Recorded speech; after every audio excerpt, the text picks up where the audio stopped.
Welcome to the 76 Capital Leadership Series. My name is Wayne Kimmel, and I'm your host and managing partner of 76 Capital, the sports tech venture capital fund. On this show, I interview top sports entrepreneurs, athletes, and executives who are truly shaping and many times changing the sports industry. Before we get started, I want to give a quick shout out to Ty back at the station and Vince, who makes it all happen on the back end. Thanks, guys, and keep making it happen. You can follow me on Twitter at Wayne Kimmel all across the internet, as well as 76 Capital. Please follow 76 Capital and subscribe to our podcast, as well as to our YouTube channel, where you can watch all of our shows. And remember, if you're an entrepreneur and you're building a company, or you're doing something really interesting in the sports industry, whether that's something in sports betting or in sports media or sports tech or in esports, reach out to us at 76 Capital. We would love to talk with you and see if there are ways that we can help each other. Now let's get to it. We have a great guest today. We have Dan Bravato, the president of our 76 Capital sports advisory business. Dan is not only someone who is an incredible entrepreneur, a thinker who's truly always thinking about the next thing, whether that's in esports, in sports betting, in sports media, or around social responsibility. He is the man when it comes to just what's next in sports. So Dan, welcome to our 76 Capital Leadership Series. That was a heck of an intro. I wish I had you around in my 20s. I wouldn't have been single for so long. Follow Dan at dbravato on Twitter. Someone you should follow, someone who's truly a thought leader when it comes to the sports industry. And Dan really wanted to get involved, and talk today about the 76 Capital Sports Advisory business, what you're doing today, how you've grown the business, and all the amazing people that are part of the business. So let's get started. Maybe share with our audience, what is the sports advisory business? Yeah, it's a great question. And when we did the first round of interviews, we were just starting, and I think we've evolved nicely since then. And hopefully we'll continue to evolve if we're focused on the future of sports. We couldn't possibly know what needs to become and what needs to change all the time, but we have a good vision on it. So we're always evolving.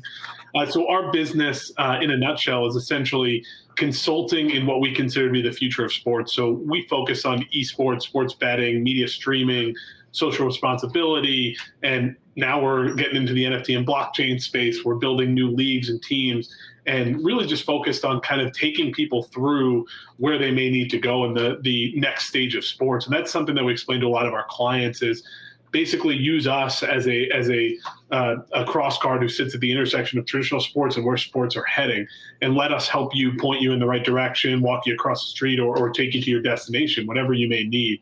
And so our clients use us for myriad things, ranging from three major verticals that we focus on, which are expertise, knowledge, bandwidth, and then the last one being our network. And so where that comes into play is different for each client. Some clients need all of them, some need one or two of them. And you may have a founder with amazing technology that just doesn't know the level of the people at the NBA, NFL, MLB that we do.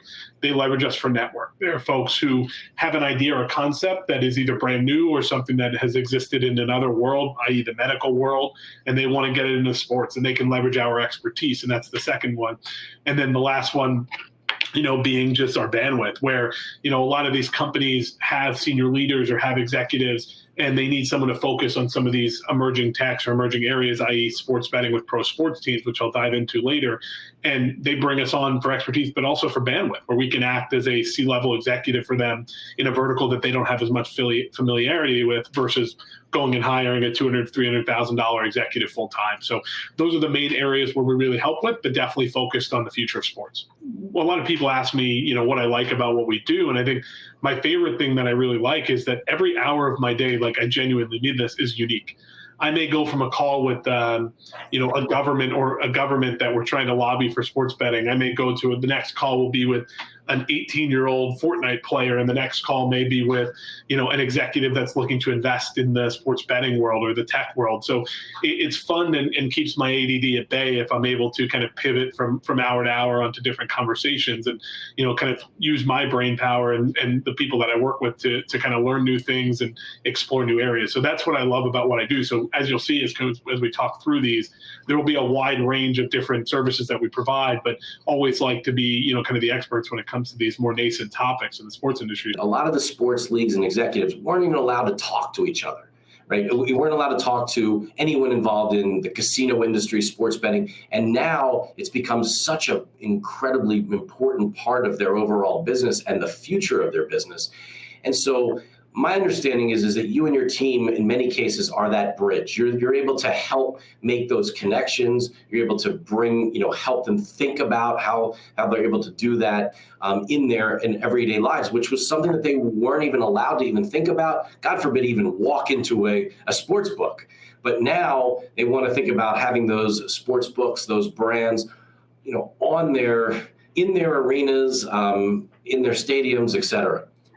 Yeah, I mean, it's a perfect kind of transition to us talking about some of the work we're doing in the space. Is one of the top projects we're working on, which I really enjoy, is working with the Alberta sports teams. So the Oilers, the Flames, the Edmonton Elks, and the Stampeders in Calgary. And so working with these folks, we formed a coalition to help them lobby within the province of Alberta for what they're looking to get in the sports betting landscape. And, the teams up there are incredibly knowledgeable, incredibly passionate about this area, but admittedly by them, they just don't have the knowledge because this is new to them. As you alluded to, the PASPA of Canada was just repealed recently. So they're less familiar with some of the nuances of it, and transparently, because they're based in Canada, they're less familiar with the nuances within the States of what we've seen versus, an open market system, a lottery-based system, et cetera. And so that group has brought us on to really help them navigate this space. And so within the space, it's everything from as a group, what do we want to stand for? What are we interested in? Do we want this? Do we want that?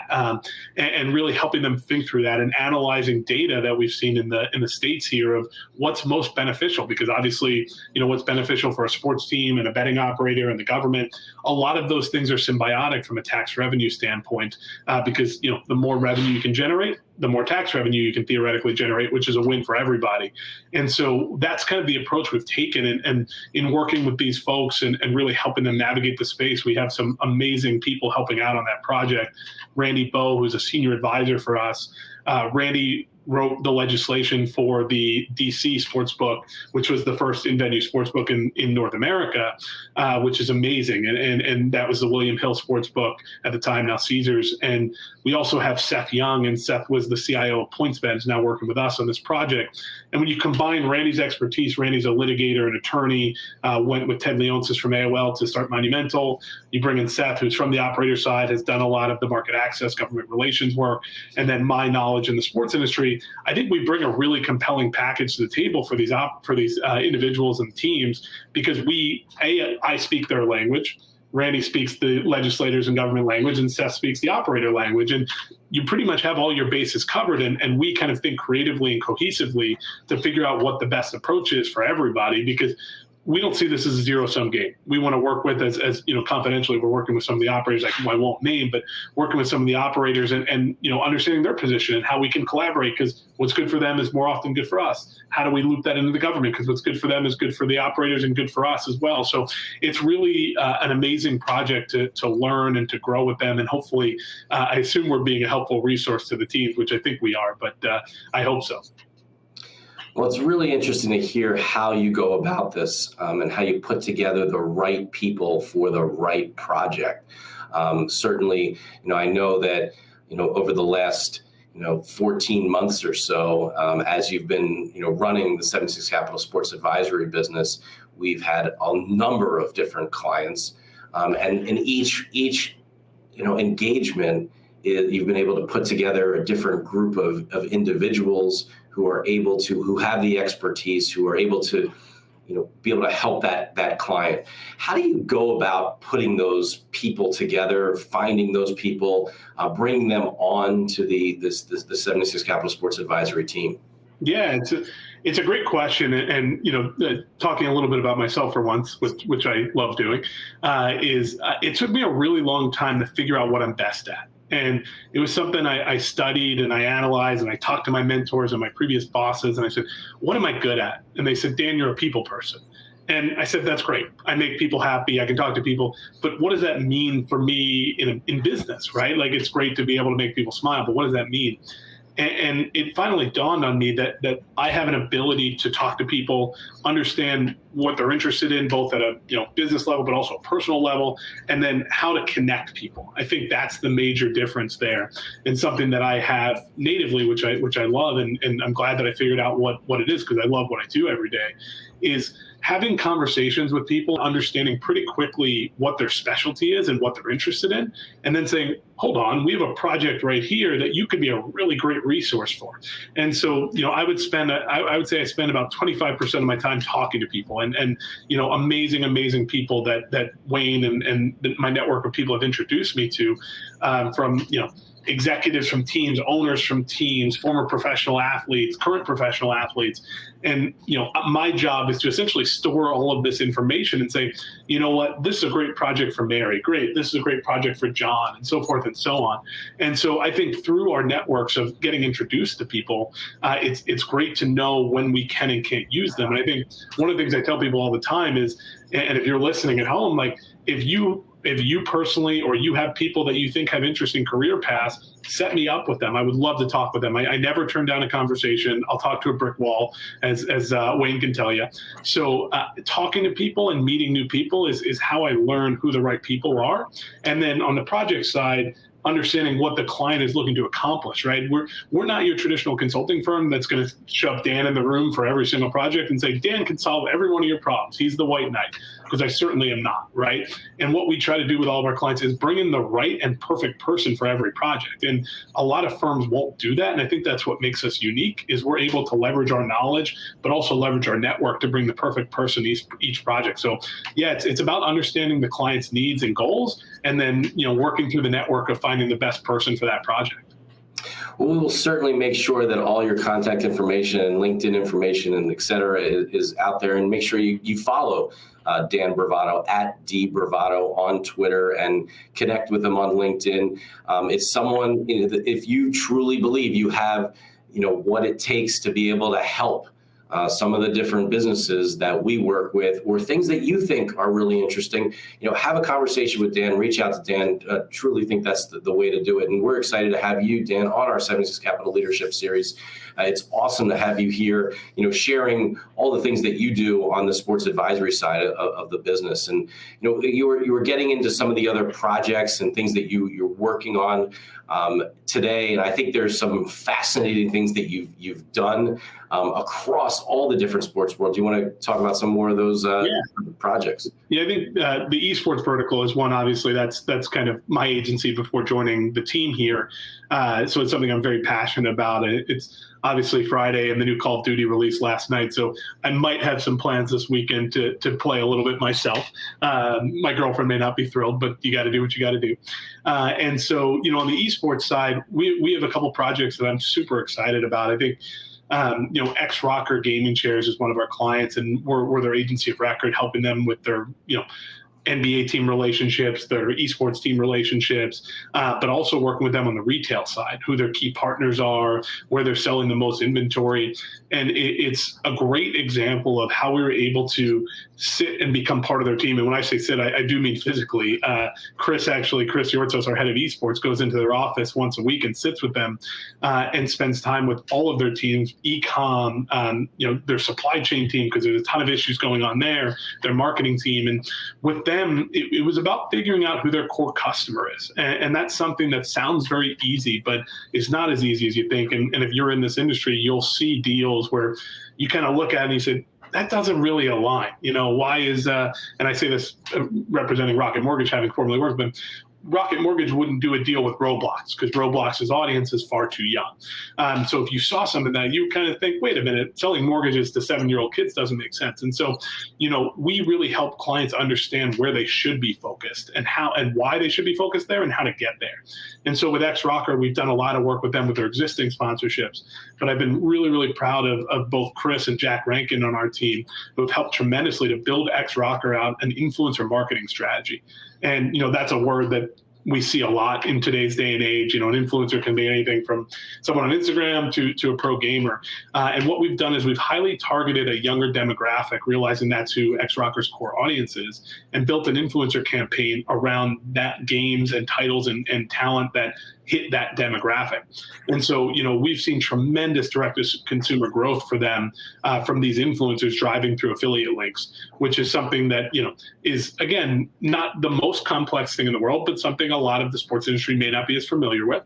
And it's something that we've done a lot of work in now, and we'll be doing more and more for a number of unannounced clients here coming up that we're about to start with. And so I think that's an area that has been a ton of fun for the team here, is just building an influencer marketing strategy, building a brand marketing strategy, and actually going to market. Because one of the things a lot of people talk about is, you should be doing this, you should be doing that. Well, with us, we like to put our money where our mouth is, and we like to tell you what we think you should be doing, and then we go and we do it for you, and we prove it out. And, are we right 100% of the time? No. Are we right a lot of the time? Absolutely. And when we're not right, we pivot and adjust the strategy to find what is right. And so that project's one that I'm very, very proud of, and huge shout out to Jack and Chris. They've done a tremendous job with that one. So it's been really fun to see all their success and see the growth there. Dan, one of the things we hear all the time, and we certainly see this from the types of resumes that are constantly coming in to want to work, not only on the 76 Capital venture side, but also on the advisory side. There's this amazing amount of people that want to work in sports, in tech, in the entrepreneurial world, work with teams and leagues. If you were giving advice to someone who's in school today, whether they're getting their undergraduate degree, or they're getting an MBA, or they're getting an advanced degree in sports management, what are some of the things that you would advise them to do to help them basically land the job that they hopefully would want to do for the rest of their life? Yeah, I mean, it's a question that I have the answer to, in my opinion. I don't deem it to be very complicated either. And I've been doing a lot of teaching and guest speaking at schools, and I tell kids this all the time. I don't think our industry is terribly complicated. We're not neurosurgeons. We're not having SpaceX launching rockets into the sky. Like, for me, the number one thing is, I tell kids all the time is, don't tell me you want it, show me you want it. And I think that's an area where a lot of people go wrong, because, and I was 17, 18 once, trying to get into the sports industry as an intern. And I want to work for the Yankees. I want to work for the Giants. Okay. And I want to be a millionaire, and I want to do this. But what are you doing to get there? And that, to me, is the difference maker, right? Like, I spoke to a class of students last week, and I said, quite frankly, a lot of your resumes are pretty similar, right? You're 18 to 21 years old. Rarely is there going to be something that drastically sets you apart. And it's a class, so obviously they all went to the same school. And I said, what's going to set you apart is how you handle the application process. Are you reaching out to people? Were you referred by somebody that you reached out to and you got to know?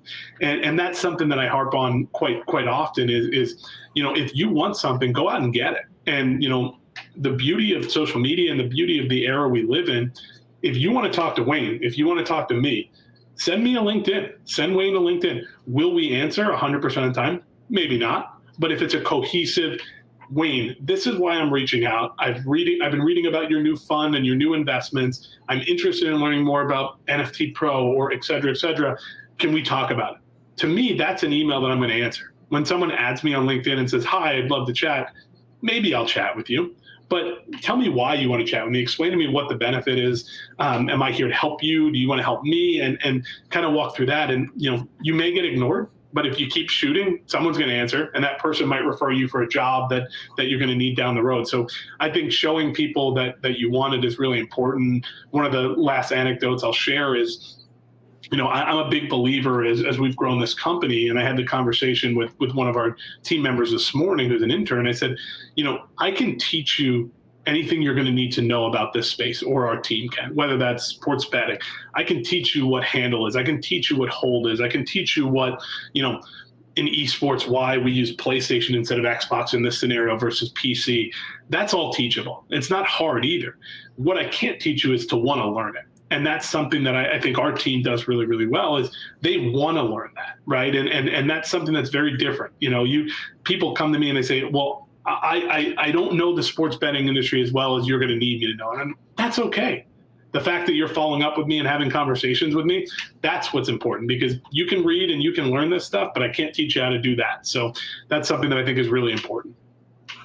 Yeah, I completely agree with you on that, and I think that one of the things that these are great pieces of advice, and one of the things I think would be really interesting also, Dan, to share with our audience here on our 76 Capital Leadership Series is, you have this opportunity to work with a client. You can use an example if you want of an individual or just a hypothetical kind of a situation where you have this opportunity to work with, whether it's a team, an up-and-coming league, and you sit down with the decision maker. It could be the CEO, it could be the chief revenue officer, it could be the chief marketing officer.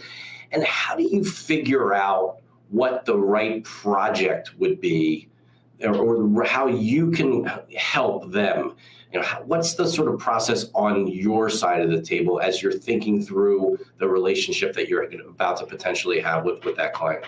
Yeah, it's a great question. And I think, this is something we've honed. I've now been doing consulting for 5 years or so in the industry. And it's a craft that we've kind of honed is first, one of the biggest questions, and you'd be shocked at how many people can't answer this question, is why are you doing this, right? And it can be, why do you want to get into sports betting? Why do you want to do an influencer marketing strategy? Why do you want to create a startup league with this sport?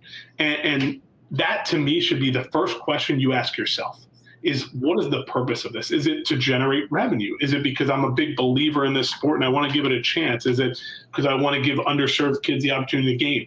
Doesn't matter what the answer is, but knowing that answer, I think, is extremely important. So that's something we always ask our clients in the first call is what is it? Why is it you're doing this? And some of them have great answers, some of them have no idea and they haven't thought through it. But figuring out the why is generally the North Star, which can help us build out the what, right? So if we understand that, and this is an easy one, so I'll make it a more harder one. So one of our clients, Major League Soccer, is using EMLS, which is their FIFA league, their professional FIFA league. Why does MLS have EMLS? And I think the team over there has a great answer to this question, because they believe and they know scientifically there are more people playing FIFA than there are MLS fans. So if we can convert some of those FIFA fans to MLS fans, it's a win for us, right? And if we can also engage existing MLS fans at a higher level via FIFA, that's also a win for us. So I think that organization has a tremendous, why are we doing this? And they understand. So now from there, how do we take that knowledge and how do we build this out? Okay, so I hear two major things there. We want to attract soccer fans or FIFA fans to our fandom. Great. So we'll solve for that one. And then we want to engage MLS fans further. So now we build out KPIs and goals to accomplish those two different things. And it can be mutually exclusive. It cannot be. We have different goals for each thing. And then we kind of build out, okay, if we're going to take FIFA fans and make them aware of MLS in the league, let's take Castro, who's one of the biggest FIFA streamers in the world. Let's have him simulcast an MLS game. He has a massive FIFA following, but his following may or may not love MLS. They may be Premier League fans. They may be Bundesliga fans. He's a Man United fan, sadly. I'm a Man City fan, so that's a whole nother conversation for another time. But we leverage that Castro's ability and reach to help educate these soccer fans in general and FIFA fans about what MLS is doing. And so that's a KPI and that's a strategy of how we actually go forward with that. So that's how we kind of look at our conversation with our clients, is let's figure out why before we do. And sometimes we do this and no is the most powerful word in the world, is occasionally, like, we'll have a conversation with a potential client and I'll say, you know what, I don't think we're the right fit for this project. And whether that's, we don't necessarily believe in the mission, or I just don't believe we have the skill set to take on this project. And I think it's an extremely powerful tool to be able to say that and be able to know when you're right and when you're wrong. And, you'd be amazed at how often I tell someone, I don't think we're the right fit, and they try to double what we offer them. And I say, no, this isn't a money grab. It's not about that. It's I genuinely don't think we're the right party to help you, right? You need a web designer. You need this, you need that. And so again, even if we can't help the client, we always try to send them to someone who can. But knowing what you're good at and what you're not, I think, is really important. And I think understanding what the company's looking to accomplish and then building out the goals and KPIs to represent that is how you succeed in this. Thank you so much for taking the time. Dan, it's amazing. Again, follow Dan at Bravato, link in with him on LinkedIn at Dan Bravato. And just this is someone that, it will be in the middle of so many big things, whether that's on the esports side, the sports betting side, of the media side, of all these incredible new things that are happening, all the next things, all the emerging deals and exciting things happening in sports. Dan and his team are in the middle of it all. So Dan, thanks again for joining our show. Thanks for having me. Thanks, Ty and Vince. Absolutely. And remember, before we sign off, if you're an entrepreneur, you're an athlete, you're a student, you're a business person who wants to work to start a company in the sports world, or you're a brand, or you're a company, or you're a league or a team that needs some help on the advisory side, talk to Dan on that. And just in general, reach out to us at 76 Capital. We want to talk with you. We believe there are ways that we can all help each other make and build the future of sports together. So once again, I'm Wayne Kimmel. Thanks for tuning into this edition of our 76 Capital Leadership Series, and get out there and go make it happen.